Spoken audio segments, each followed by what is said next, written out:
마지막 강의는 이덕일 한가람 역사문화연구소장님께서 제국에서 민국으로 라는 주제로 강의를 하시겠습니다. 큰 박수로 강사님을 모시겠습니다.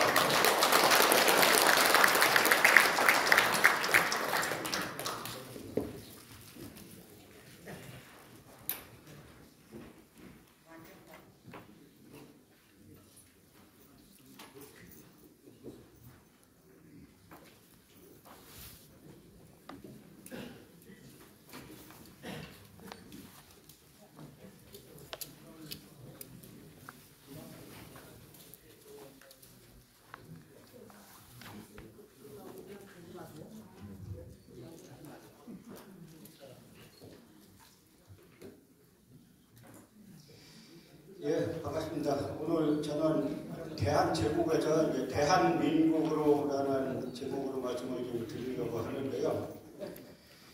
요즘 그 대한민국 부인하는 사람들이 부쩍 늘어났잖아요. 예, 역사라는 것이 갈수록 조금 더 발전해가야 되는데 한국은 퇴보하니까 그게 큰 문제인데요. 이게 전 세계에서 가장 특이한 현상이에요. 왜냐하면 되게 자기네 나라 역사를 비하할 때는 그 나라 역사가 경제적으로나 모르거나 잘못 나갈 때 그럴 때 자기네 역사를 비하하는데 우리 역사는 해방 이후에 전 세계 사람들이 다 부러워하는 그 역사 아닙니까? 그 최근에 노벨 문학상도 탔지만 그 노벨 문학상이 하늘에서 그냥 뚝 떨어지는 게 아니에요. 다 그 기반이시니까 타는 겁니다.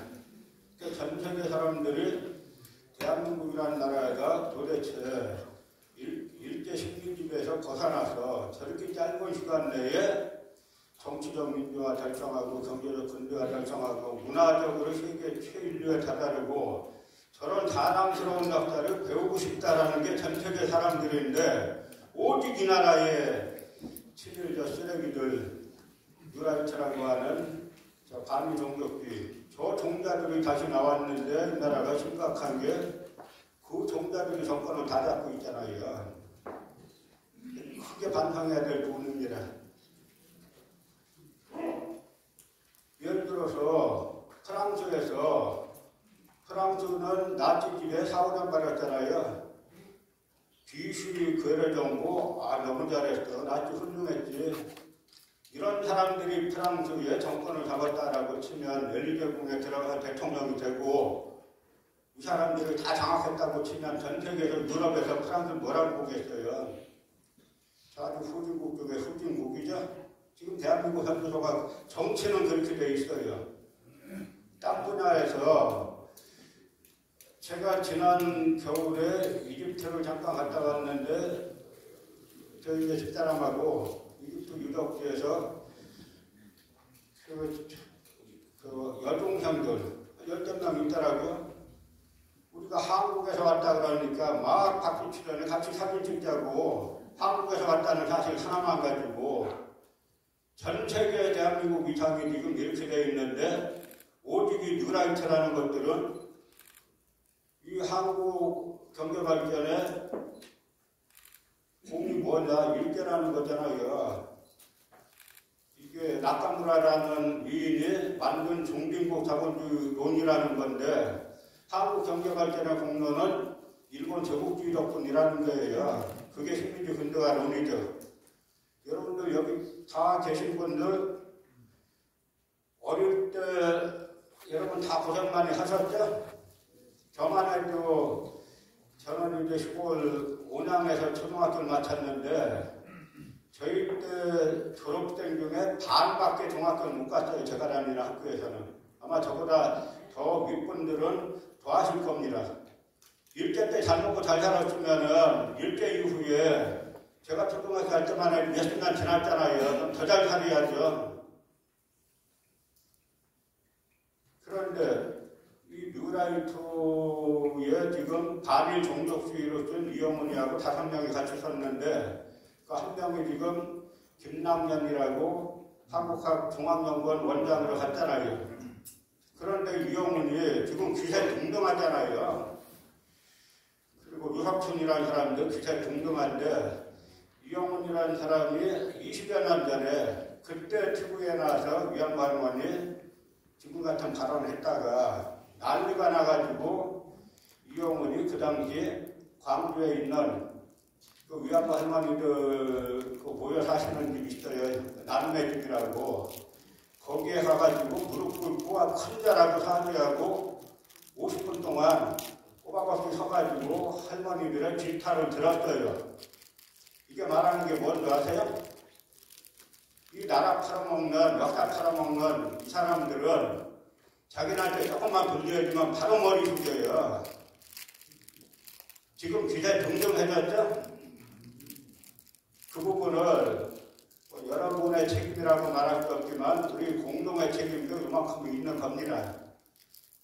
저는 아주 큰 책임이 문재인 정권에게 있다고 봐요. 그 촛불로 당장 대놓고 나서 우리가 사상 최초로 입과 사법 행정 다 장악했는데 뭐 했나 하는 이야기입니다. 장관 정권하고 비슷해요. 장관이 어땠습니까? 5.16 쿠데타 일어나니까. 5.16 때 박정희 장군이 한강다리 넘어온 해병대는 중정력, 그 중무장이 아니에요. 3,000명권을 이고 넘었을 때 장관이 친일파 출신이 아니면은 그거 진압하는 거 별로 어렵지 않았어요. 멀지도 않은 저 깔멜 수녀원, 저 서울 북쪽에 있는 수녀원에 숨어가지고 나타나지도 않았잖아요. 그 결과 지금 똑같은 현상들이 바로 5년 전이 아니라 촛불로 문재인 정권 들어설 때만 하더라도 이런 일이 발생하리라고는 여기 계신 분 아무도 상상 못했을 거예요. 역사의 책임은 한쪽에만 지으면 안 되는 거예요. 또 여기에는 역사학자들의 책임이 크죠. 이 이영훈이 예를 들어서 논리가 위안부 할머니 중에 문옥주라는 분이 계십니다. 이분이 범화전선에 끌려가서 그 위안부란 용어도 너무 부드러운 용어예요. 저희 연구소에 가끔 용어에 아주 좀 관심 있는 분들이 오는데 이번 이야기는 일본군 집단 성폭행 피해자 이렇게 불러야 된다. 그 말이 더 맞죠, 위안부보다는. 그런데 이 문옥주 할머니가 다 증언을 했어요. 어떻게 끌려가서 어떤 일을 당했고. 이용은 뭐 가짜라는 거예요. 근거가 뭐냐면 그런 일이 있었으면 신문에 안 났을 리가 없다는 겁니다. 일제 때 신문에 그런 거 보도했어요. 여기에 이렇게 보시면은 대한민국 또 있잖아요. 대한민국 원년 1919년 세운해를 갖다가 원년으로 삼았어요. 우리는 일제 때 일본 국민이었다. 친일 외국노들은 일본 국민이었죠. 그걸 왜 일반화시키나 하는 이야기예요. 우리 친일 외국노들은 일본 국민이었다. 그렇게 하면 맞는 말이죠. 그 대한민국 그 당시 살던 국민들이 누가 일본 국민으로 집회했나 하는 이야기죠. 대한민국 원년 임시정부에서 임시우정만 회의하고 사진 찍을 때 대한민국 원년이라고 써 붙였어요. 그 다음에 이봉창, 윤복길 의사 천사문할 때 날짜가 있잖아요. 날짜가 뭡니까? 대한민국 13년 12월 13일 이봉창 의사, 윤복길 의사, 대한민국 14년 4월 26일 이분들이 일본 국민들이에요? 일본이라고 주장하는 일본 가서 정치해야지 왜 여기서 정치했나 하는 이야기예요.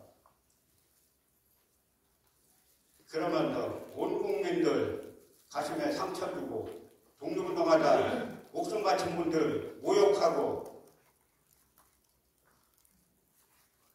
선을 넘어도 너무 넘었잖아요. 그래서 제가 대한제국에서 대한민국으로 간 것이 대단히 상징적인 사건이다. 지금의 우리를 만든 사건이다. 라는 말씀을 이제 드리려고 하는 건데요. 제가 예전에 어떤 정치학자를 만났더니, 정치학과 교수죠. 한국 정치학과에서는 미군의 이유만 가르친다는 거예요. 아니, 전 세계 정당사 중에 우리나라 정당사 같이 치열한 이론을 가지고 당칼 가지고 싸운 데가 없는데 이걸 안 가르치냐? 안 가르친다는 거예요. 그리고 민주공화제는 해방과 동시에 미국에 해줬다. 다 그렇게 생각하고 있었죠. 그게 뭐냐면 우리 역사가 해방 이후에 또다시 미군정과 친일파들이 정권을 잡으면서 이 독립운동사를 다 부정한 결과 나온 겁니다. 그 중에 가장 큰 주범이 저는 역사학자잖아요. 저는 역사학자들이라고 봐요. 이병도라는 사람 에피소드가 있어요. 서울대 국사학과에서는 절대 근현대사 못하게 했어요. 근데 누가 하나 논문을 갖고 왔는데 뭐 무장투쟁사도 아니고 그냥 독립운동 약간 비슷한 거 했더니 제목 보고 창밖으로 확 집어 던졌다는 거지. 제가 사학과 들어갔더니 하는 말이 사학과에서는 근현대사 하면 안 된다는 거예요. 그래서 왜요? 그랬더니 근현대는 너무 가깝기 때문에 시대가 가깝기 때문에 객관성을 유지하기가 어렵다. 말 그런 듯한 것 같죠? 그래서 저는 전 세계 역사학과에서 근현대사 다 안 하는 줄 알았어요. 전 세계 역사학과에서 근현대를 가장 중시하고 오직 이 나라 남한에서만 근현대사를 못하게 했죠. 그러다가 80년대 관광대행을 거치면서 여러분 우리나라 공산주의 세력이 상당히 늘어나게 만든 근본 인물이 전두환이에요. 전두환이가 광주에서 대한민국 국군이 대한민국 국민을 죽였잖아요. 천안문에서 중국인민해방군 인민들을 죽이잖아요. 그렇게 되면은 비로소 이 체제가 뭔가 하는 생각을 하게 되는 겁니다. 그래서 광주 이후에 도대체 이 체제가 뭐냐를 고민하면서 그때 사회주의 이쪽 연구하는 사람들, 운동하는 사람들이 많이 는 거예요. 전두환 때문에.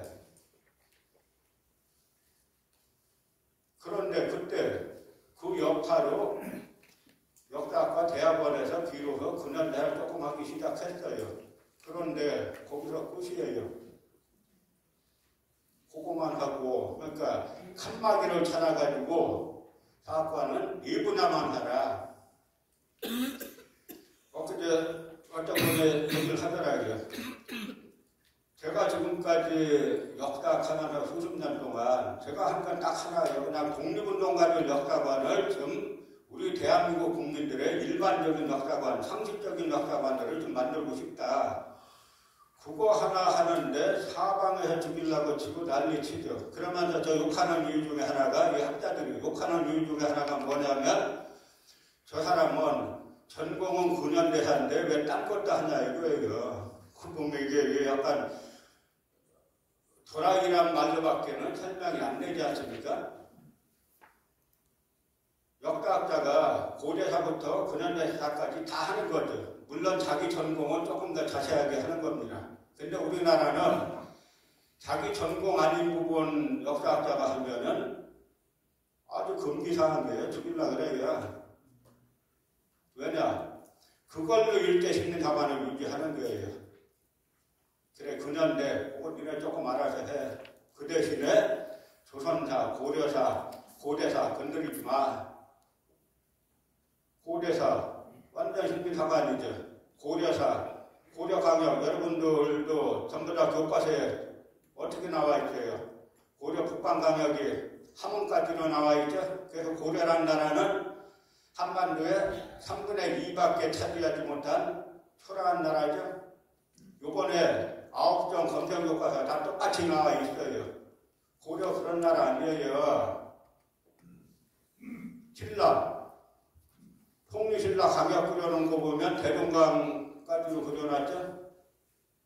그러면 진흥왕이, 신라 진흥왕 신수비가 어디에 있어? 북쪽에는 함경도까지 있죠. 또 신라는 통일했는데 통일한 영토가 진흥왕 때보다 적어졌어요. 그게 통일이에요. 그러면 진성여왕이 최추원에게 쓰게 해가지고 최추원이 당나라에 보낸 국서가 남아있어요. 지금 그 국서에 보면은 진성왕이 신라의 영토는 고죽국까지니라라고 되어 있어요. 고죽국이 어디냐면 지금의 중국 학자들이 고죽국의 수도를 어디로 보냐면 지금의 하북성 노령이라는 곳이 있는데 거기까지가 신라의 영토입니다라고 해가지고 진성여왕이 당나라에 보낸 국서 문서가 남아 있어요. 그러다가 발해가 들어오면 조금 축소됐지만 고려 북방강역, 조선 북방강역은 지금의 심양에서부터 두만강북쪽 700리 공업진까지예요. 하루에 다 나와 있고 조선왕조실록에 다 나와 있어요. 태종, 세종에 명나라에 사신 보내가지고 우리 조선 국경은 심양 남쪽 천정에서부터 공업진까지가 국경이다 라고 해서 명나라하고 국서로 주고받은 기록이 태종실록, 세종실록에 다 나와 있어요. 그런데 아니지, 이거는 일본인 이케우치 히로시, 슈다소키치, 이마니시류 이런 악질 일본인 식민사학자들이 우리 역사를 반도사관으로 가져왔는데 이병도가 뭐라고 하냐면 슈다소키치, 이케우치 히로시 아주 존경할 만한 인격자였고 학문이 실증적이었다. 이따위로 말하고 또 하나 이 나라 역사가 이렇게 된 이유 중에 하나는 짝퉁 진보들도 다가 한 통속이에요.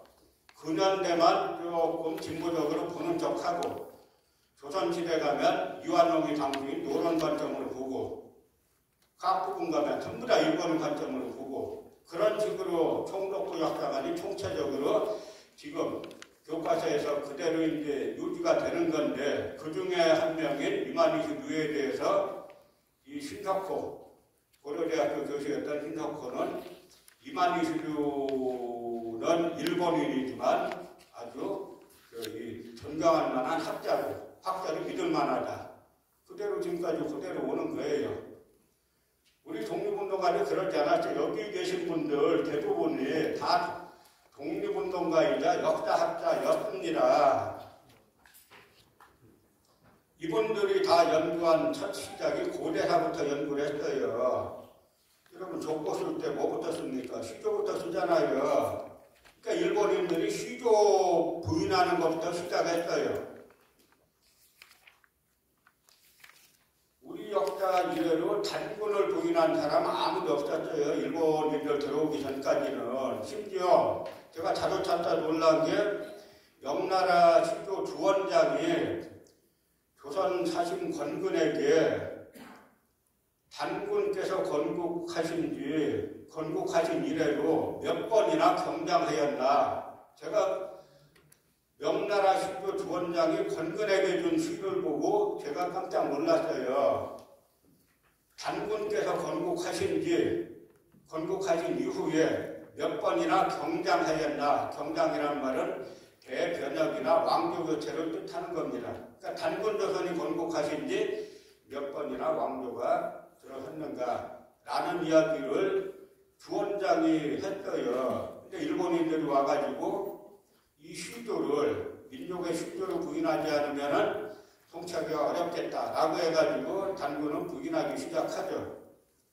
안 먹혔어요. 그때 안 먹힌 걸 어떻게 하냐면 최태영이라는 서울법대 학장하던 분이 있어요. 이분이 이병도를 회개시켰다는 분이죠. 그래서 이병도가 1987년에 조선일보에 단군은 실존인물이다, 신화가 아니다 라고 하는 것을 한 편에 걸쳐서 썼는데요. 이 서울법대 최태영 학장이 아주 남자로서는 드물게 105세까지 장수한 분인데요. 이분이 100살 때가 서기 2000년이에요. 100세 때 문화일보하고 인터뷰하면서 이런 이야기를 해요. 내가 젊었을 때만 해도 이 땅에서 단군을 부인하는 사람은 사람은 거의 없었습니다. 그럼 1900년생이 100세 때 인터뷰에서 내가 젊었을 때만 해도 하면 몇 살 때예요? 어느 때예요? 이때 때죠? 그런데 해방 이후에 내 친구지만 이병도를 비롯한 이 사람들이 단군 부인하니까 단군은 부인하기 시작했습니다. 그런 이야기예요. 무슨 이야기냐면 일본인들이 단군 부인할 때는 안 먹겠다 하는 이야기입니다.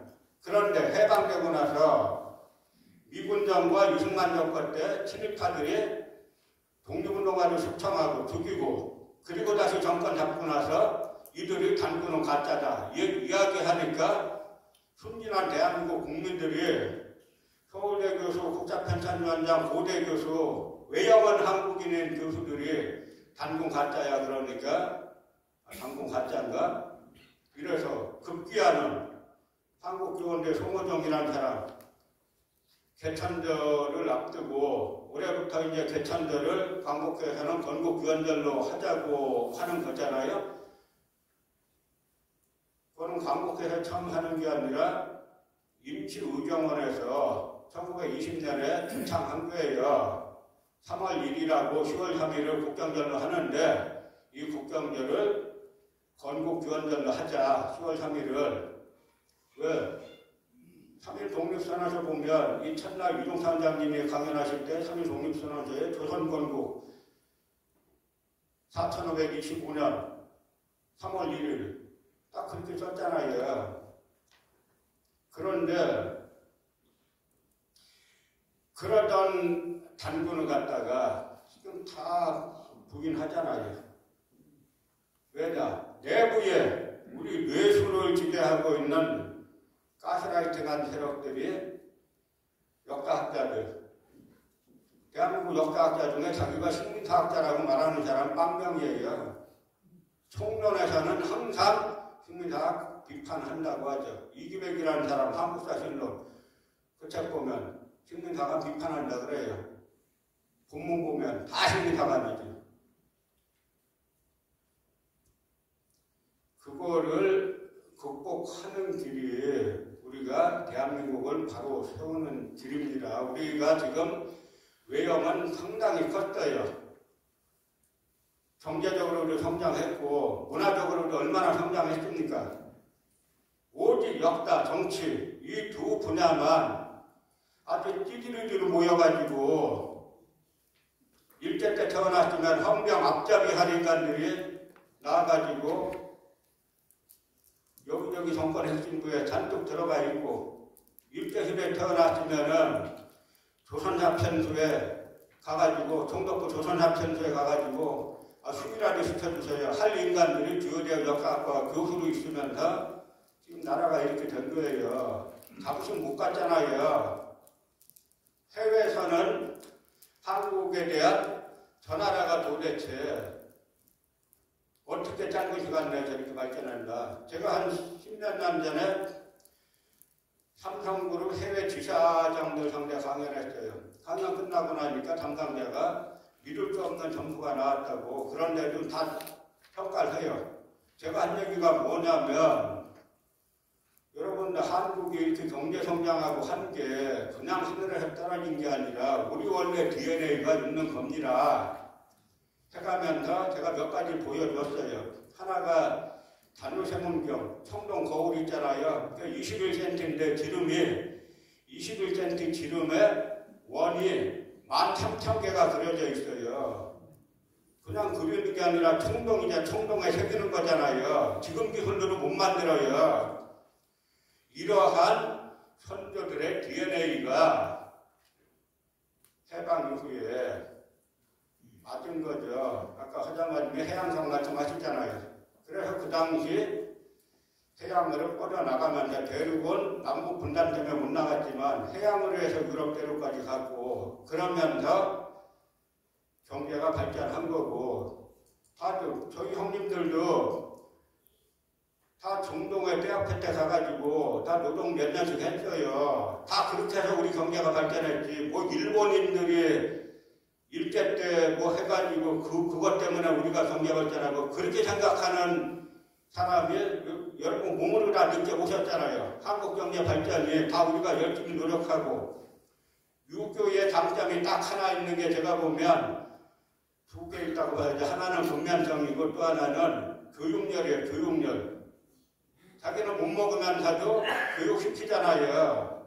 그런 걸로 우리 경제가 발전했지 뭐가 일제시대 때 일본인들이 한 덕분에 우리 경제가 발전했다라고 하는 헛소리 하는 인간들이 용산에 가득 들어차 있고 국가 역사 관련 기구를 다 장악하고 있으니까 대한민국 사람인 게 지금 창피한 지경이 됐잖아요. 그래서 이제 우리 역사 보면은 이 대원군이 처음에 개혁정책을 하려고 했는데 결국은 성리학 사회를 고차고 하겠다 하면서 반대했고 그 다음에 고종을 보면 재밌는 사람이에요. 요즘에 고종의 부인 민씨를 보면 요즘에 누가 생각납니다. 저절로. 근데 메이지하고 고종하고 동갑이에요. 그런데 고종이 요즘도 고종이 훌륭하다. 훌륭한 군주였다. 모든 사람 평가할 때 훌륭한 좋은 점만 보고 평가하면 제가 나쁜 사람 하나도 없어요. 그러면 왜 동갑이고 왕위에 오른 해도 별로 차이가 안 나는데 왜 하나는 먹혔고 하나는 먹었나 하는 이야기예요. 그러면 그 원인을 분석하는 게 평가하는 게 역사입니다. 고종이 개화정책 취한 거는 잘 했다고 봐요. 그럼 개화정책을 취하려면 어떻게 해야 됩니까? 개혁파하고 정치를 해야죠. 그런데 개혁파는 두 종류가 있어요. 하나는 급진개혁파, 김옥균으로 대표되죠. 갑진정제 때 다 죽이고 망명했죠. 그 다음에 온건개혁파가 있어요. 김홍김 중심에. 여러분 우리 교과서 학교 다닐 때 아관 파참 배웠죠? 러시아 공사관, 말이 좋아서 아관 파참이지 러시아 공사관으로 도망가다 그렇게 해야 돼요. 한 나라 임금이 자기 나라 공사관 도망가는 게 자기 나라 외국 공사관으로 도망가는 게 그 말이 되냐고요. 도망가서 제일 첫 번째 한 게 뭔지 아세요? 저 지금 가부개혁하는 김옥균이 어윤중이 저가 다 역적이니까 경무관, 지금으로 치면 검찰, 경찰, 수뇌부 불러다가 저 가부개혁하는 저것들 다 온건개혁파들이죠. 저 다 역적이니까 저것들 다 죽여라. 그게 첫 번째 명령이에요.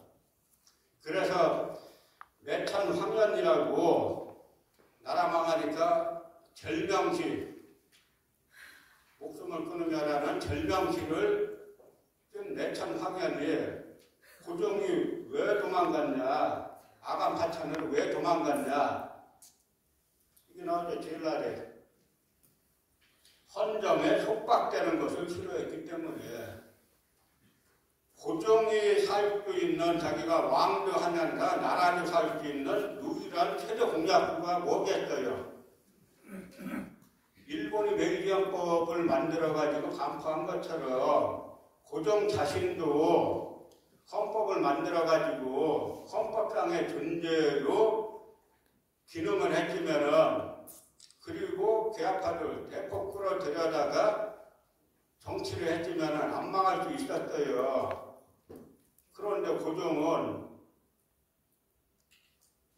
내가 황제인데 뭐 헌법은 무슨 헌법이야. 근데 자기가 6개 조항을 만들어요. 그런데 역사에 반전이 있는 게 그 6개 대한국 국제라는 건데 대한민국 국제는 고종이 직접 만드는데 요점 뭐냐면 내가 다 안다예요. 모든 권한은 내가 다 있다.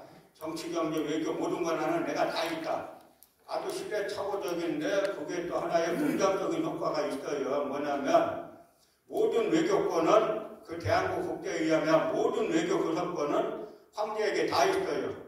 그러니까 역으로 을단의약, 한일합병조약 이거 다 무효예요. 다 불법이에요. 대한민국 국제에 의하면 고종이 도장 찍어야 되는데 안 찍었잖아요. 그래서 고종은 결국은 급진개혁파, 온건개혁파 다 죽이고 나중에 남아있는 인물은 친일파들만 남아있었던 거죠. 이완용은 원래 친일파가 아니에요. 원래는 친미파, 친미파를 갖다 저 미국 대사관이 저 정동에 있다 그래서 정동파라 그랬어요. 친미파였다가 그 다음에 러시아가 세지니까 친러파였다가 일본이 세지니까 친일파가 된 거예요. 노선 없어요. 나라 팔아먹는 인간들은, 나라 팔아먹고 역사 팔아먹는 인간들은 노선이 없어요. 자기와 집안의 이익이 곧 노선인 거죠. 그렇게 살아왔어요. 그러다 결국은 유한형밖에 없으니까, 친일파밖에 없으니까 나라 강제로 이제 빼앗겼죠. 근데 이때 여러 우리가 고종 때를 보면 무지하게 많은 사건들이 있어요. 요즘에 전란이라는 영화에서 보면은 선조가 나오잖아요. 선조 때가 또 그렇게 많은 인재들이 나왔는데 이 무능한 선조와 고종이 아주 비슷한 인물이에요. 정여립의 정여립 사건을 이용해가지고 무수히 많은 사람들을 다 죽여버리죠. 이승만 사람 얼마나 죽였어요. 제가 이 녹화하니까 말하기 창피할 정도로 우리나라 5,000년 동안에 자국민을 제일 많이 죽인 인물이 이승만이에요. 일제 때 일본인이 죽인 사람보다 이승만이 죽인 숫자가 몇 배 많은지 아세요?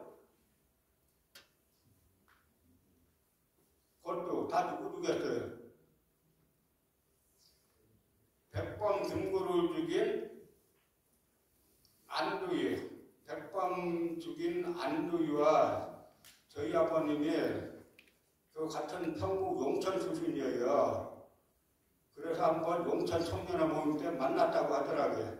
근데 안두희가 소위 계급장 달고 가방을 들고 왔는데 경물에서 나오는 길이라고 하더니 그 가방에 돈이 가득 들어있더라는 거예요. 그래서 안두희가 쐈을 때 저희 아버님은 누가 했다라고 저건 배우가 누구다 정확히 말씀하셨죠. 그런데 그 안두희가 어떻게 됐어요? 안두희가 쏜 곳이 여기잖아요. 적십자병원 옆에 경교장. 딱 그 기록자가 찾아보니까 총소리가 들리자마자 헌병 중대장이 가장 먼저 나타나가지고 우연히 치료받으러 왔다가 총소리 듣고 왔다 해가지고 안두희 싣고 헌병대로 가죠. 거기부터 영웅대접 받는 거예요. 안두희 재판 받을 때 우리가 생각하는 그런 재판 아니에요. 이 재판 받을 때 이 반공 고구들이 재판정 둘러싸가지고 애국자 안두희 석방하라고 난리 쳤어요. 그래서 무기징역 받았다가 곧 감형됐다가 6.25 때 석방해서 다시 복직했다가 안두희가 뭘로 퇴직했는지 알 수가 없는데 저 양구에서 군납을 하면서 양구의 사단장들, 군단장들 오면 반드시 안두희 집에 가서 인사부터 하는 게 첫 코스였어요. 그 반면에 김창룡 방첩대장 이병도가 김창룡의 묘기를 썼는데 25,000명을 죽였다. 그 25,000명 중에 김창룡이한테 죽은 25,000명 중에 억울한 사람이 몇 프로겠어요? 제가 볼 때 90%는 억울해요. 이종환 장님이 저한테 하신 말씀이 있어요. 그때 김창룡이 숙군한다 그럴 때 광복군 출신들이 대거 숙군 대상에 몰려가지고 사형당했는데 이들은 총살당하기 직전에 대한민국 만세들하고 다 총살당했다는 거예요. 그런데 김창룡이 그렇게 하도 많은 사람 죽이니까 허태경 대령이라는 사람이 아침 출근길에서 왔잖아요. 또 오자마자 이승만이 병원으로 달려가가지고 대한민국 육군 최초의 육군장이 국군장이 그 김창룡이에요. 그런데 이때는 어떻게 했냐? 이 백범 김구 선생을 현역 육군 소위가 쏴 죽였는데 그건 사형 안 시키고 허태경 대령뿐만 아니라 문단호까지 다 사형시켰어요.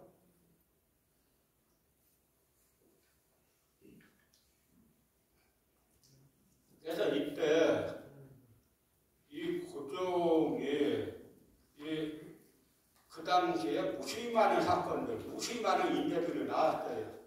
정치하는 사람, 최고 뒤에 있는 사람은 이런 동력, 다 동력입니다. 이 동력을 어떻게 국가 발전의 방향, 사회 발전의 방향으로 끌어가느냐에 따라서 그 사회가 결정되는 거예요. 저는 이 동학을 보면서 이 당시에 우리나라 민족 종교가 아주 늦게 시작해요. 저는 그게 참 미스터리였어요. 우리나라가 제칭 우리 민족이 천상 민족으로서 영빨이 센 민족이에요.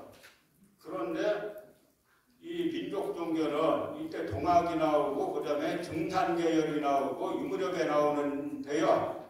어쨌든 이 동학에서는 나중에 이 동학이 다 하늘과 사람이 하나다라고 하는 이야기는 계급을 부인하는 거잖아요. 그래서 동학이 그 당시에 신분제에 시달리던 백성들에게 엄청 이제 파고 들었던 건데요.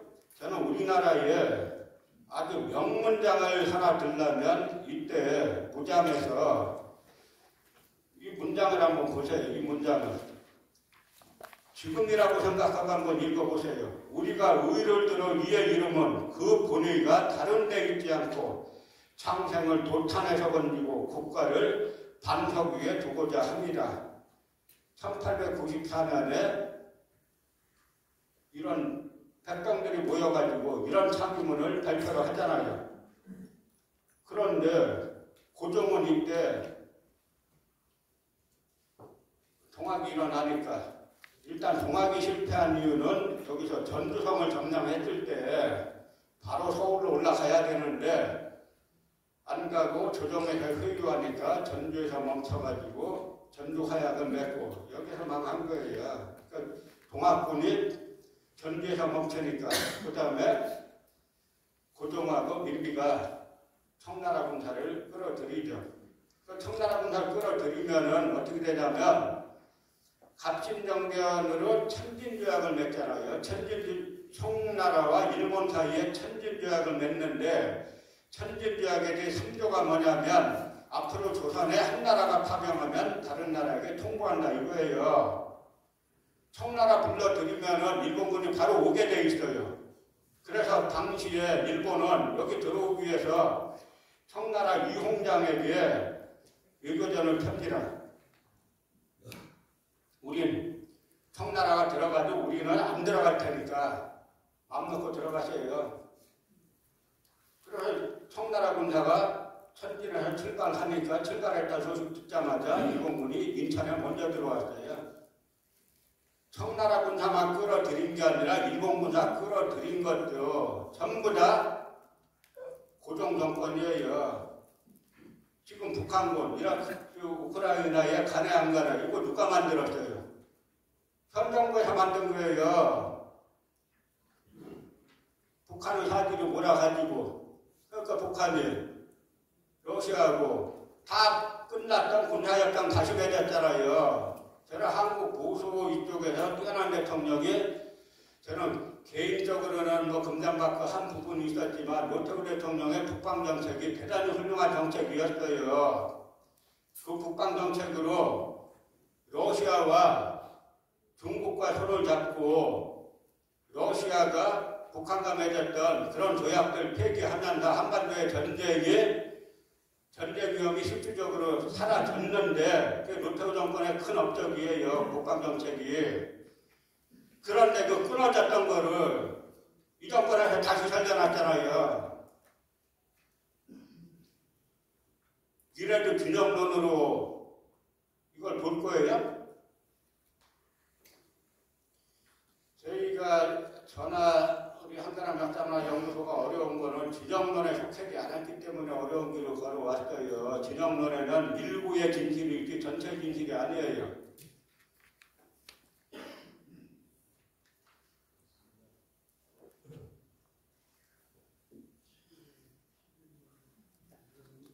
그래서 결국은 전봉준 사형당하고 김계남 다 사형당했죠. 그래서 결국은 일본군이 들어온 결과 나라가 망하게 이제 됐는데 나라 망하기 마지막에 일본이 남한 델토골 작전이라는 걸 하는데요. 이게 뭐냐면 제목은 남한 델토골 작전인데 실제는 호남 대토벌, 전라도 대토벌 작전이에요. 저는 우리나라 지역 감정에 대해서 제가 나름대로 연구를 좀 했어요. 왜냐하면 저는 저희 양친이 다 평안도 출신이라 저희는 이국 출신들은 지역 감정 자체가 없어요. 평안도와 함경도가 좀 있었다고 하더라고요. 근데 우리가 여기로 피난 와가지고 이국 출신 부모님한테 태어났는데 함경도 출신에게 무슨 지역 감정이 있을 게 뭐가 있어요. 그래서 이렇게 살펴보면은 해방 이후에 최초로 지역 감정을 공개적으로 한 거는 이효상의 그 박정희 스승이라는 이효상의 그 김대중 그 나중 대통령하고 박정희 대통령이 붙었던 그 선거 때 대구 수상천변에서 전라도에게 정권 줄 겁니까? 라고 한 게 최초의 공식적인 지역 감정 발언이에요. 박정희 이 양반 원래 1963년 선거에 전라도 하면 좀 지는 거였어요. 전라도에서 몰표가 나서 이겼어요. 그리고 김대중 대통령이 최초로 당선될 때가 어딥니까? 저 강원도 민재잖아요. 지역 감정 그렇게 심하지 않았어요. 그런데 이렇게 쭉 보니까 이 남한 대토벌 작전이라는 걸 보니까 이거 다 일본 작전 계획이에요. 일반 사항이 제1토벌을 행해야 할 구역은 전라남북도. 호남 대토벌이고 그 다음에 또 하나 이 남한 대토벌 작전을 하면서 사령부가 있는 데를 보면은 남원, 광주, 영산포, 목포 여기가 다 호남 대토벌, 남한 대토벌에 사령부가 있던 곳이에요. 그러니까 일본인들이 지역 감정을 조장했구나. 왜냐? 동학농민혁명 가장 강하게 일어난 곳이 호남이죠. 그 다음에 의병 가장 강하게 일어난 곳이 호남이죠. 그러니까 반일의 고장이구나라고 해가지고 일본인들이 만들었다라고 하는 것이 제가 공부한 그런 결론인데요. 지금 우리나라는 나라 망할 때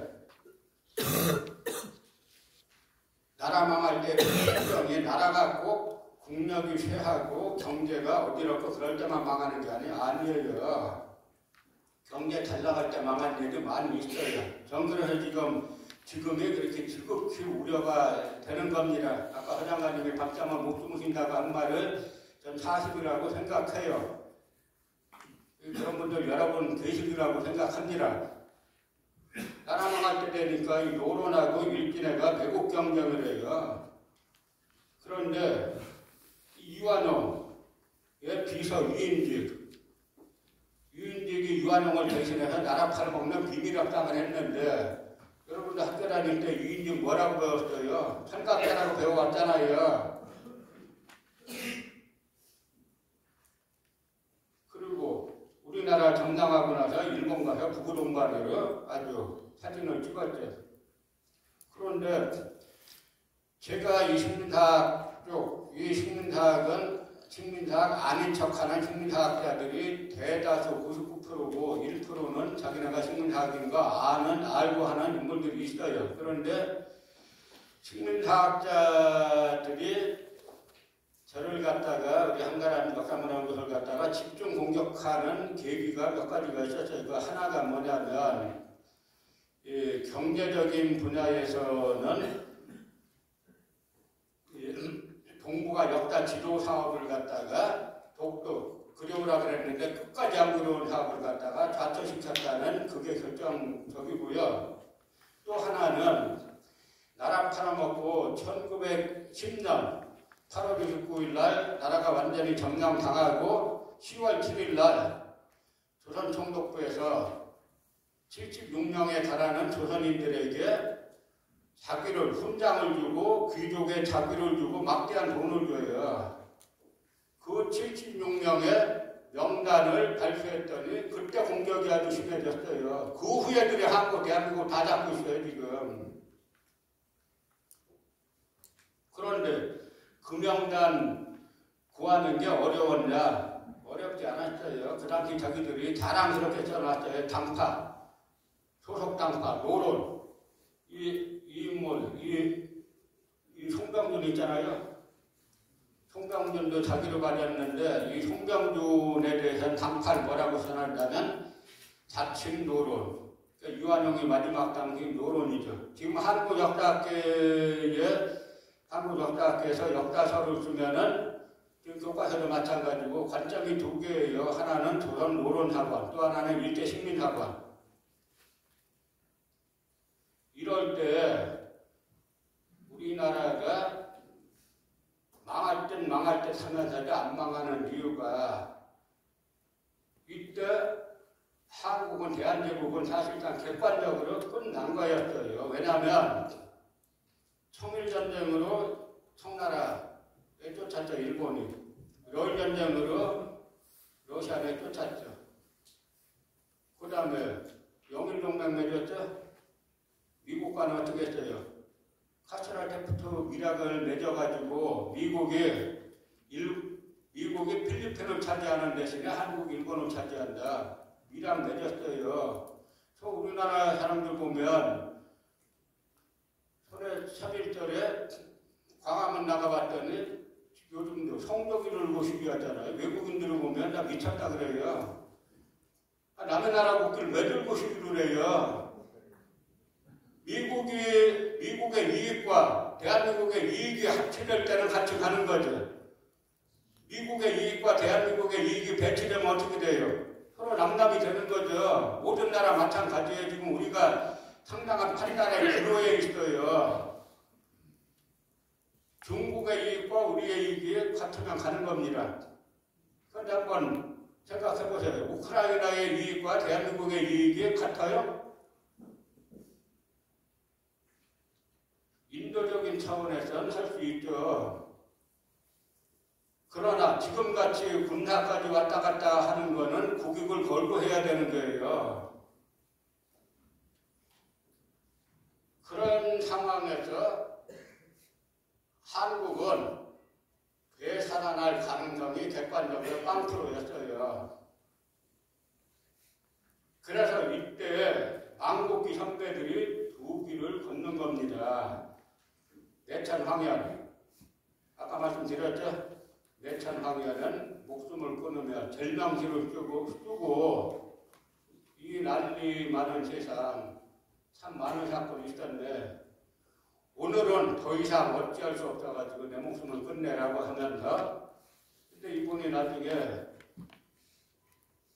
뜬 게 있어요. 내가 이 독약을 입에 댔다가 두 번 뗐다. 얼마나 어리석은가. 목숨에 미련이 있었다는 거죠. 사람도 똑같아요. 그리고 우리나라는 위인전 처음부터 잘못 써요. 성산문 할 때는 하늘에서 낳았느냐 세 번 물어보고 낳았다고. 그러니까 저 사람은 태어날 때부터 위인이 되는 거고. 그런 거 아니에요. 클린턴이 사생아로 태어나가지고 대통령 되잖아요. 오바마도 흑인으로 태어나서 대통령 되잖아요. 김대중 대통령도 하위로 섬에서 태어나가고 대통령 되잖아요. 한 사람 다 태어나가지고 자기가 어떤 선택을 하고 어떤 길을 걷냐에 따라서 달라지는 거지 태어나서부터 위인되는 거 아니에요. 그래서 매천황현이 나라 망하는데 무슨 책임이 있어요? 벼슬을 했어요? 뭘 했어요? 그래서 매천황현이 죽기 전에 쓴 것 중에 나라가 양사, 선비를 기른 지 500년에 나라가 망했는데 목숨 끊는 사람 한 명 없어서야 되겠느냐. 내가 책임지고 목숨 끊는다 하고 목숨 끊었죠. 왜 끊었나? 싸워서 이길 희망이 있었지만 싸웠을 거예요. 객관적으로 보니까 이길 희망이 없으니까 목숨 끊는 겁니다. 그 와중에 망명의 길을 걸은 선비들이 있는 거예요. 유해영과 이상영 이런 분들이 있고 강화학파라고 불렸던 양명학자들이 있는데 양명학자 중에 뭐 이권승이란 분이 있고 홍성원이란 분이 있는데 이분들은 고종말년에 벼슬 해가지고 승지벼슬도 하고 사헌부 대사원 지금으로 치면 그 대통령 수석, 그 다음에 검찰총장 이런 고위직에 있던 분들이에요. 나라 망하고 망명했는데 민족문화 대백과 사전에 망명해서 만주에서 세상 떠났는데 민족문화 대백과 사전에 이후의 행적은 알 수가 없죠. 그렇게 쓰여져 있었어요. 요즘 와서 다시 이렇게 썼는데 그래서 이분들이 망명해가지고 저기 추가가와 대고산에서 경학사라는 걸 만들죠. 여기 이 김대하 지부장님이나 여기 주회장님들 몇 분은 저하고 얼마 전에 가셨잖아요. 이 추가가 이곳에 모여가지고 노천 군중대회를 열고 이게 민국의 시작이에요. 망명자 수백 명이 모여서 노천 군중대회를 열고 노천 군중대에서 경학사 농사 지으면서 배우는 경학사 민단 자치 조직이지만 이게 준정부 조직인 겁니다.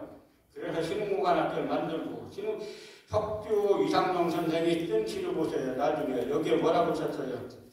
정부의 규모는 자치명, 정부는 자치를 이름으로 삼고 삼권 분립 방문명, 삼권을 분립해가지고 문명을 보강한다. 이때 이미 추가가 삼원부 경학사에서 삼권 분립에 의한 민주공화제를 꿈을 꿨고 실제로 실시를 했어요.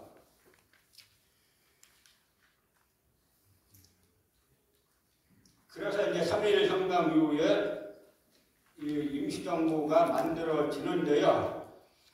우리나라는 지금 건국절 논쟁을 하잖아요.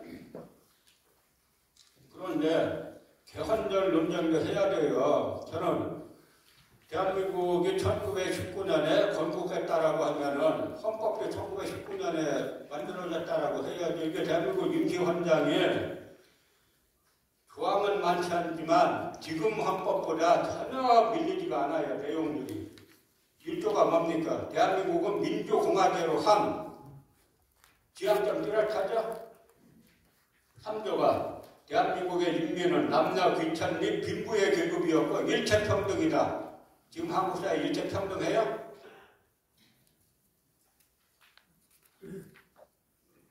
그 다음에 6조가 대한민국의 인민은 교육 납세 및 병역의 의무가 있음.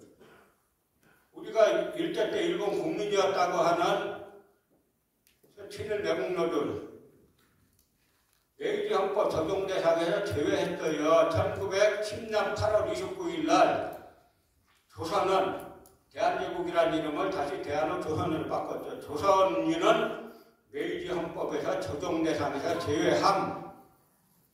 그리고 천황의 대권을 위임한 총독이 3권을 입법, 사법, 행정권을 다 갖고 통치함. 조선 총독은 육군, 해군, 대장으로 부임함. 군사 통치를 했어요. 그리고 일본에서는 백성들에게 매를 때리는 태형이 금지됐는데 조선에서만 태형을 실시했죠. 합법적으로. 태형 실시 권한이 누가 있냐면 초기에는 헌병대장들이 경찰서장을 겸임했어요. 이 헌병대장이 재판권도 있었어요. 그래서 태형을 실시하는데 그 태형이 소심줄로 만든 건데 그거 맞다가 죽은 사람 부지기수예요. 1910년, 1911년에 그게 즉결심판인데 즉결심판이 뭐냐면 재판 없이 헌병대장이 너 유죄야 하면은 유죄예요. 유죄를 30일 구루 살고 태형을 맞는데 태형 맞다 죽은 사람이 너무 많은 거예요. 저 이영훈 유의 말에 따르면은 그런 거 없었어. 왜? 신문에 안 났으니까. 그래서 하도 죽은 사람이 많으니까 예를 들어서 장에 갔다가 일본인 만났어요. 가격 공정하다가 시비 걸리면 일본인이 이놈 봐 하면 그냥 끌려가서 태형 맞고 죽은 거예요. 그 아버지가 장에 갔다 안 돌아와요. 막 수소문하죠. 어디 갔는지 알 수가 없어요. 나중에 묻고 물어보면 내 맞다 죽었어요. 그게 하도 숫자가 많으니까 나중에 총독부에서 앞으로 태형 맞다 죽은 사람은 그 집에 통보를 해라.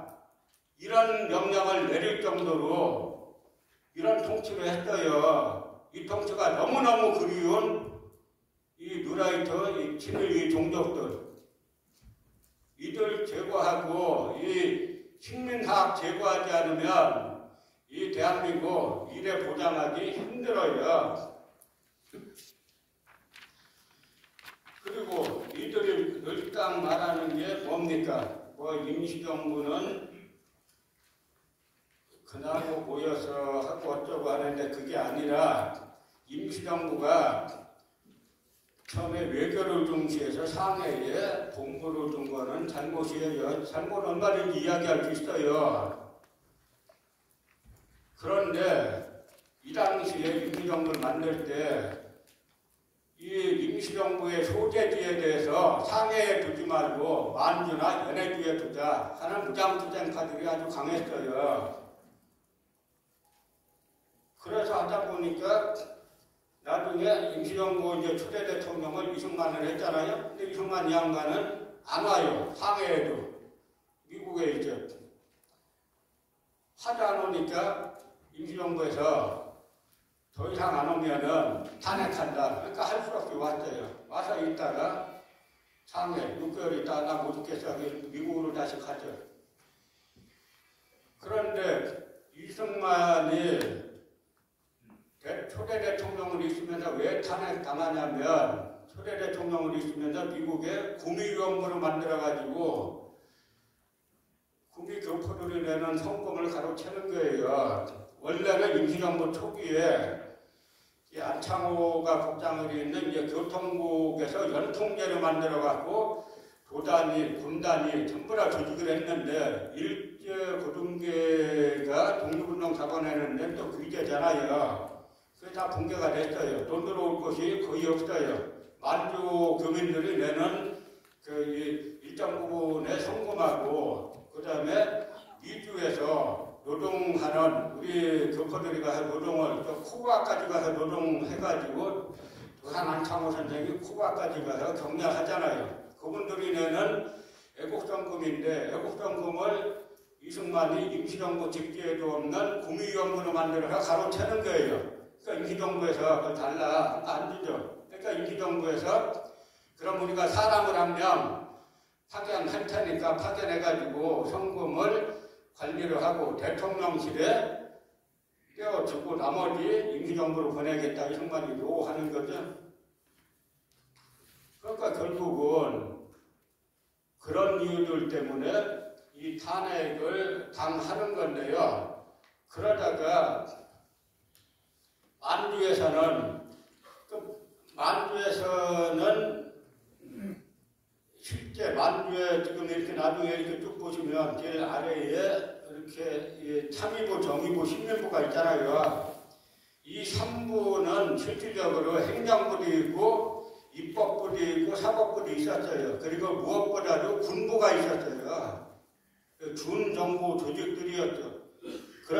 그래서 이들 중에 이렇게 보시면은 각 이쪽을 참여부에서 관할하는 지역, 정의부에서 관할하는 지역, 신문부에서 관할하는 지역들이 이렇게 광범위하게 있었는데요. 그 중에서 참의부는 정식 명칭이 아까 하장관님 말씀하셨는데 대한민국 임시정부 육군주만참의부예요.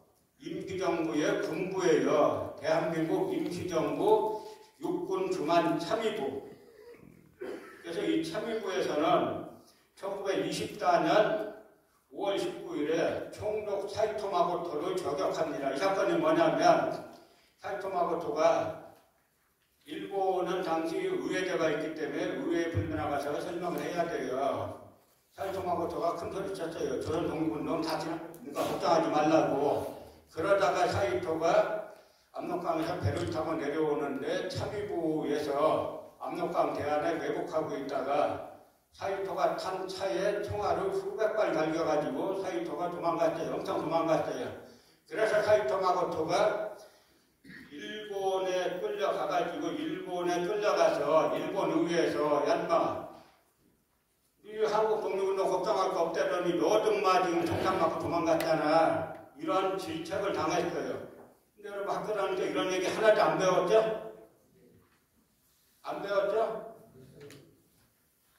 그러니까 우리 역사 교육이 잘못됐기 때문에 지금 오늘날 뉴라이트 같은 이런 종자들이 다시 설친다 하는 이야기예요. 그 정의부는 만주 길림성 중심인데요. 그 중에 이 정의부의 정의영 이분을 보면은 해방 이후에 관산위원들이 있었는데 미군정 때 관산위원이 있었어요. 관산위원들이 있으면서 정의영 선생이 친일파 차단법을 제창을 합니다. 그랬더니 이 정의영 선생이 제창한 친일파 차단법이 뭐냐면 직접 사형시키거나 직접 징역형을 내리는 숫자는 최소화하고 그 다음에 선거권하고 피선거권을 제한하는 것은 광범위하게 하자는 게요. 아주 합리적인 안이에요. 그러니까 직접 사형 또는 징역형은 최소화하되 친일파는 선거권하고 피선거권을 제한하자. 그러니까 그때도 관산위원 때 친일파들이 많이 또 들어와 있으니까 그런 뭐 몇 명 하자는 거나 수백만 명 하자는 거나 조금 빈정거리죠. 그러니까 정의영 선생이 그때 그렇게 하지 않으면은 바로 그들을 처단하지 않으면 여기 나오죠. 그들이 정권을 잡을 것이다. 정확히 정의영 선생이 미래를 예견을 했어요. 그래서 우여곡절 그때 법이 통과됐는데 이 군정에서 이거 실시하면은 미군정의 중추가 다 친일파들이잖아요. 미군정에서 폐기를 시켰죠. 신림부는 북만주 이제 그 대종교 중심이고요. 아까 제가 말씀드린 것처럼 이봉창 윤봉길 의사의 천사문을 보면은 이게 대한민국 14년 이렇게 정확하게 나와 있죠. 그리고 이제 마지막으로 임시정부의 여당이 이제 한독당이잖아요. 요 사진이 이제 요 가운데 있는 요분이 유경산장님이죠. 이 사진에 배경이 있어요. 해방이 일제가 패망하니까 미국에 있던 이승만은 아무 교통편이 없는데 워싱턴에 있던 이승만이 샌프란시스코까지 미국 국내기 타고 옵니다. 거기에서 또 국적기 타고 미국 국내기 타고 하와이까지 오니까 메가더가 군용기를 하와이에 보내가지고 이승만을 도쿄까지 날라와요. 군사작전이에요. 이승만 귀국한 거는. 그래서 이승만이 10월 12일 날 도쿄에 도착하니까 메가더가 하지 조선 미군정사령관하고 아놀드 이 미군 사령관하고 군정사령관을 불러다가 메가더, 하지, 아놀드, 이승만 넷이 회담을 해요. 이 회담의 결과로 우리 운명이 결정된 거예요. 우리를 갖다가 뭐 미국이 해방시켜줬네 하잖아요. 미국은 한반도에서 총 한 방 안 잡았어요. 그런데 반면에 중국에 있던 백광김구 선생하고 임시정부 요원들은 미국이 꼭 허가증을 비자를 안 내주는 거예요. 비자의 조건이 있어요. 서약서를 써라. 서약서가 뭐냐면 임시정부를 정부라고 안 한다. 그 다음에 귀국해서도 나는 임시정부 누구라고 안 한다. 미군정에 협조한다. 이걸 쓰라 그러니까 안 쓰죠. 그런 와중에 이승만이 귀국하니까 바로 그 다음날 16일날 귀국했는데 17일날 아침에 미군 사령관 하지가 중앙청에 있던 기자실에 이승만을 직접 모셔다가 기자들에게 수십 년 동안 풍탄노숙하던 애국자가 귀국하셨습니다 해가면서 미 사령관 하지가 직접 이승만을 띄우는 거예요. 백범김구의 입국은 막으면서. 그 당시 하지가 설명하는 이승만의 공식 직함이 있어야 되잖아요. 공식 직함이 뭐냐면 임시정부 구미위원부 위원입니다. 말이 된다고 생각하세요? 임시정부 구미위원회 위원부 위원을 이렇게 대접하고 임시정부의 주석이야 임시정부 요인들은 서약서 쓰라고 막아놓고 귀국 허가를 안 내주니까 백범 군고 선생이 장개석을 찾아가서 하소연하니까 장개석이 자기 비행기를 내줘갖고 중경에서 상해까지 왔을 때 그때 찍은 사진이에요. 이때도 상해에서 또 미군정이 입국 허가증을 안 내줘가지고 계속 체제하고 있다가 할 수 없이 11월 23일 이 순간보다 약 한 달 보름 정도 뒤늦은 11월 23일에 귀국하게 되는 겁니다. 그런데 이때 중요한 거는 한국독립당 제5차 임시대표대회잖아요. 45년 8월 28일. 일본 망한 지 한 보름쯤 된 때인데 이때는 이분들이 국내 귀국하면은 미군정이 어쩌고저쩌고 해도 우리가 정권 잡을 가능성이 많다라고 생각할 때죠. 이때 뭐냐면 정강정책이 토지를 국유를 원칙으로 한다. 그리고 토지를 빈농들에게 최우선으로 배분한다. 그리고 또 하나 여기는 안 썼는데요. 또 하나 뭐가 있냐면 친일파들을 숙청한다. 그거예요. 그래서 이제 이 해방 전국에서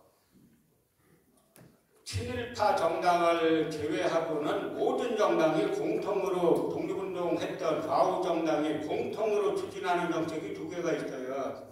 하나는 토지개혁이고 또 하나는 친일파 청산이에요. 근데 처음에 이승만이 귀국하고 하지가 띄우고 하니까 이승만이 독립적당중앙회를 만들잖아요.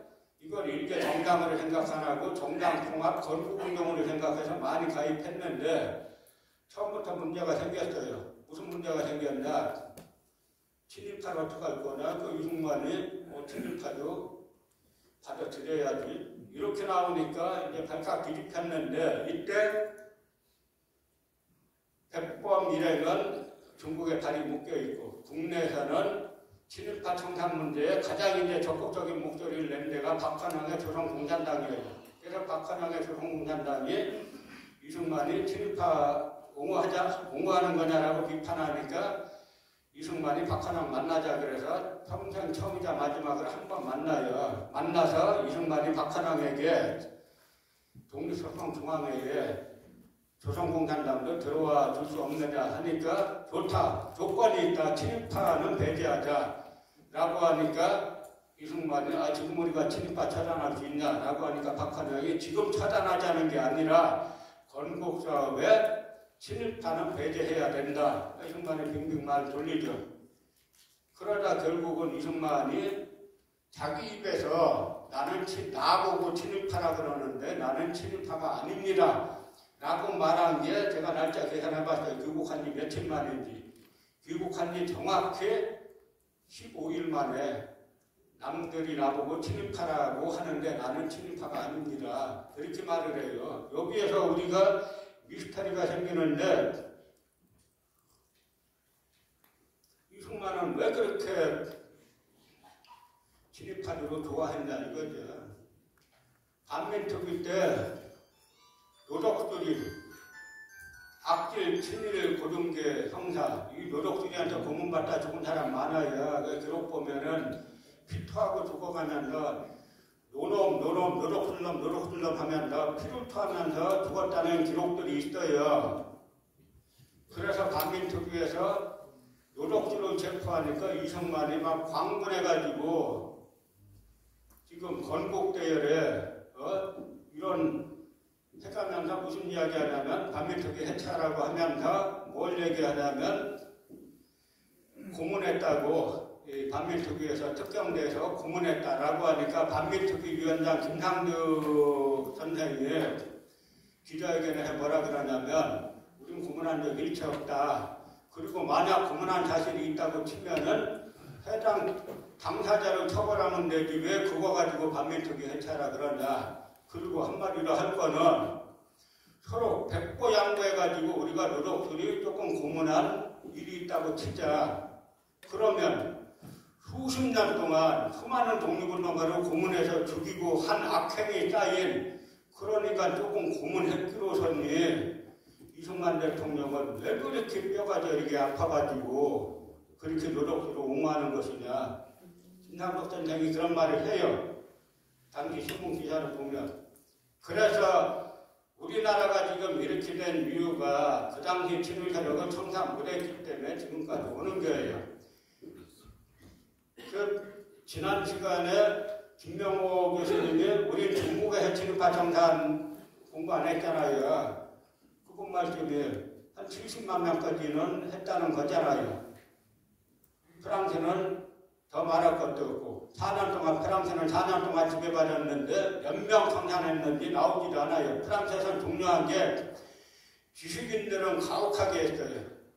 신문에 나치 찬양 칼럼 하나 쓰면 다 죽였어요. 왜냐하면 앞으로는 프랑스가 외국의 식민 지배를 가질 수 있지만 그 식민 지배를 옹호하는 지식인은 나오지 않게 하겠다. 그게 두고의 방침이에요. 우리가 그걸 못한 결과 이 뉴라이트들이 다시 나와가지고 판치는 세상이 된 겁니다. 마지막 결론으로 헌법정신으로 돌아가자 하는 이야기예요. 여기에 우리 재헌헌법하고 48년도에 재헌헌법하고 현행헌법을 써놨죠. 한번 보세요. 재헌헌법. 유구한 역사와 전통에 빛나는 우리들 대한국민은 이렇죠. 이거 그냥 읽어보라 그러면 다들 우리들 대한민국은 이렇게 말해요. 대한민국이 아니라 대한국민이에요. 대한국민은 기밀 3.1 운동으로 대한민국을 건립하여 세계에 선포한 위대한 독립정신을 계승하여 정확하게 나와 있죠. 1919년에 기미 3.1 운동으로 대한민국을 건립하여 명확하게 나와 있죠. 그 다음에 현행헌법, 유구한 역사와 전통에 빛나는 우리 대한국민은 3.1 운동으로 건립된 대한민국 임시정부의 법통과 불의에 항거한 4.19 민주이념을 계승하고 이 헌법 전문으로만 나라 운영하면 문제될 게 없어요. 그런데 지금 나라 운영하는 게 뭡니까? 제가 전에 한번 말씀드렸잖아요. 처음에 윤석열 대통령이 이종석 장님하고 어릴 때부터 어머님 했잖아요. 그래서 후보 시절까지는 이종석 장님의 그 지도를 잘 받았죠. 왕사 국사로 모셨지만 잘 됐죠. 그래서 출마 선언은 어디서 했어요? 매헌기념관에서 했죠. 윤목일 기념관. 그 정신으로 국가 운영했으면 지금 지지율 60% 70% 달려요. 그런데 출마 선언은 매헌기념관에서 하고 정책은 월급해요. 유한용 투종 정책을 피는 거잖아요. 그럴 것 같으면 출마 선언은 유한용 묘소에서 해야지 왜 매헌기념관에서 하고 정작 정권 잡으면 친일 정책을 추진해가지고 그게 대한민국 국익에 도움이 됩니까? 일본 끌어들이니까 어떻게 돼요? 일본 끌어들여서 군사합병까지 매일 주변까지 왔잖아요. 그러니까 북한이 러시아를 가잖아요. 노태우 대통령이 만들어놓은 평화체제 중국과 러시아의 도움이 없으면 북한은 절대 전쟁을 못해요. 그걸 갖다 누가 지금 전쟁 다시 눈앞에 보이게 만들어놨어요. 지금. 다 이 친일파들이 그래서 만들어 놓는 거예요. 지금 한간의 소문 무성하잖아요. 지금 네타냐후 분발해가지고 선방 북한하고 일으켜서 유지하려고 한다고. 이제 우리 국민들이 그런 게 속진 않아요. 그러나 나라가 이쯤 돼가지고 그동안 한국 현대사가 아주 지난한 과정을 거쳐왔잖아요. 거쳐오면서 합의된 게 있어요. 합의된 게 남북 간 통일 노력, 그 다음에 민주화운동의 계승 발전, 그 다음에 사회 양극화 해소. 우리가 만약에 민주화운동이 없었으면 한국 자본주의가 지금같이 세계에서 칭송받는 이게 못 돼요. 옛날에 여러분 노조하면은 한국 사람들은 하도 조중동 이런 언론에 세뇌를 당해가지고 노조운동을 아주 불편하게 보잖아요. 한국 노조운동 약해요. 미국이나 유럽 이런 쪽에 비하면. 그래도 그나마 노조운동들이 그만큼 있었기 때문에 부의 분배가 어느 정도 된 거예요. 아직도 부족한 부분 아주 부족하죠. 우리나라 국민소득이 작년에 얼마입니까? 35,000달러 된다 그러잖아요. 그럼 4인 소득 계산하면 얼마가 돼야 돼요? 35,000에 4인이면은 거의 뭐 한 15만 달러 하는 거죠. 한 2억 가까이 4인 가족이면 집에 2억 가까이 들어와야 돼요. 2억 가까이 들어오는 집이 몇 집이나 되냐고요. 그러니까 이제는 제가 사실 전화 한 사람은 정치관은 거의 안 했어요. 요즘 와서 산을 넘으니까 이 헌법 정신을 부인하니까 그러니까 다시 헌법 정신으로 돌아가자라고 하는 이야기고요. 이것이 나라가 망했을 때 매천 황현 선생은 절명시를 쓰고 목숨을 끊고 우당유영 선생, 석두 이상동 선생 이런 분들은 마음대로 망명해가지고 나라를 되찾는 그 지난한 길과 해방 이후에 우리가 경제적 근대화, 정치적 민주화 이런 지난한 길, 이 길 속에서 대한민국이라는 나라가 걸은 길이 올바른 길이었기 때문에 전 세계 사람들이 찬탄을 하는데 이걸 다시 일제시대로 돌리자는 이 시대착오적인 인물들이 나타나가지고 흥행하고 있는데 그건 우리가 다 같이 노력해가지고 이 나라를 다시 정상으로, 정상이 될 게 아니라 이 헌법 정신으로 가면 정상국가가 된다 하는 이야기입니다.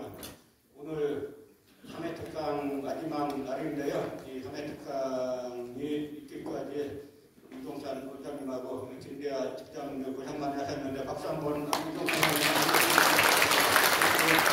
하시고 여러분의 주위 분들도 이제 같이 가자라고 하셔가지고 올바른 역사관 가진 분들이 이 사회에 주류로 있을 때 이 사회의 역사를 거꾸로 돌리지 못할 것이라고 확신합니다. 고맙습니다.